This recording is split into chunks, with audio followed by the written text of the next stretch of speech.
for my child, and I want to thank you for honoring that choice. It's a parent's choice. I have a very happy and healthy fifth grader who is enjoying her school experience. The choice to wear a mask has allowed her to resume in-person learning and make friends. It's been a great change this year so far, so thank you for that. I want to say something about medical freedom and discrimination. No child should be excluded from participating based on their vax status.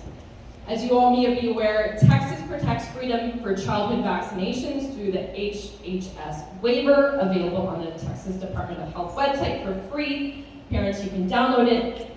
The experimental vaccine should not be coerced on anyone under 18. So thank you, the Republic of Texas, for making that educational freedom available for all students.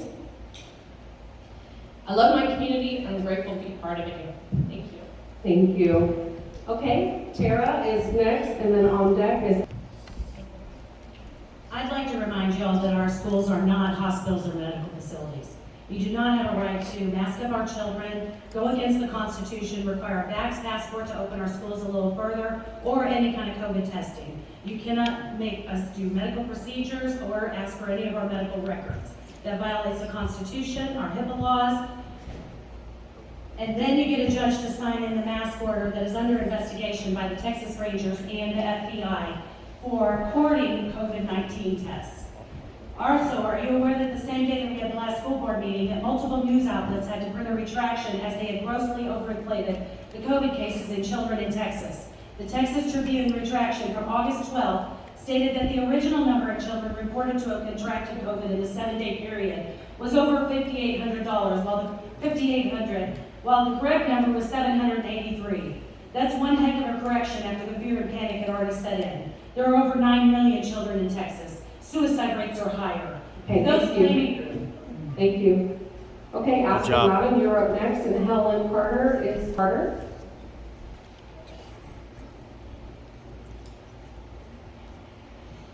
Hello, I'm Aspen Loudon, and I'm a senior at Johnson High School. I'd like to start off by thanking the district for letting the dancers and the band back in the stands for the football games. I'm so unbelievably grateful that we get this experience back.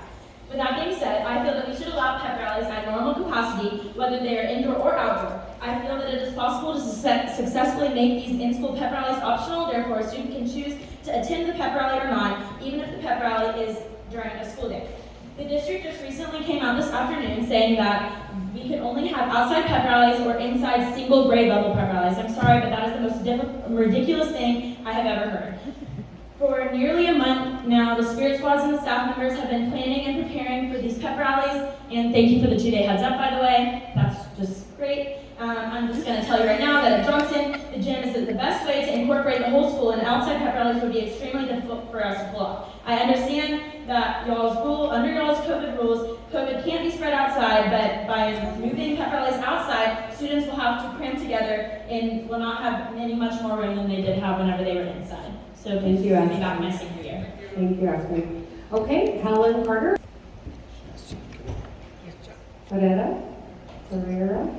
I probably really butchered that. I'm sorry.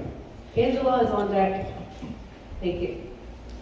Under the Freedom of Information Act. Hold on, can you, Helen? Yeah, there you go. That's Okay, great. under the Freedom of Information Act, I would like to see your scientific evidence and proof that cloth and paper masks prevent the spread of COVID and other viruses. As a scientist and teacher, I have examined the literature and find that they are not effective in stopping virus spread. A Stanford study shows that face masks are ineffective to block transmission of COVID, and here's what they do to your children, and to you, by the way. Wearing a face mask causes shortness of breath, increased acidity and toxicity, immunosuppression, fatigue, headaches, decline in cognitive performance. That's really what we need in our children. Chronic stress and depression, and many more negative effects. Under the FOIA, what evidence do you have that shows that positive risk-benefit relationships of students wearing masks has been done? I don't think you have any. Thank you, Helen. Angela, you are up to the podium, and then Darren Kirshner will be on deck.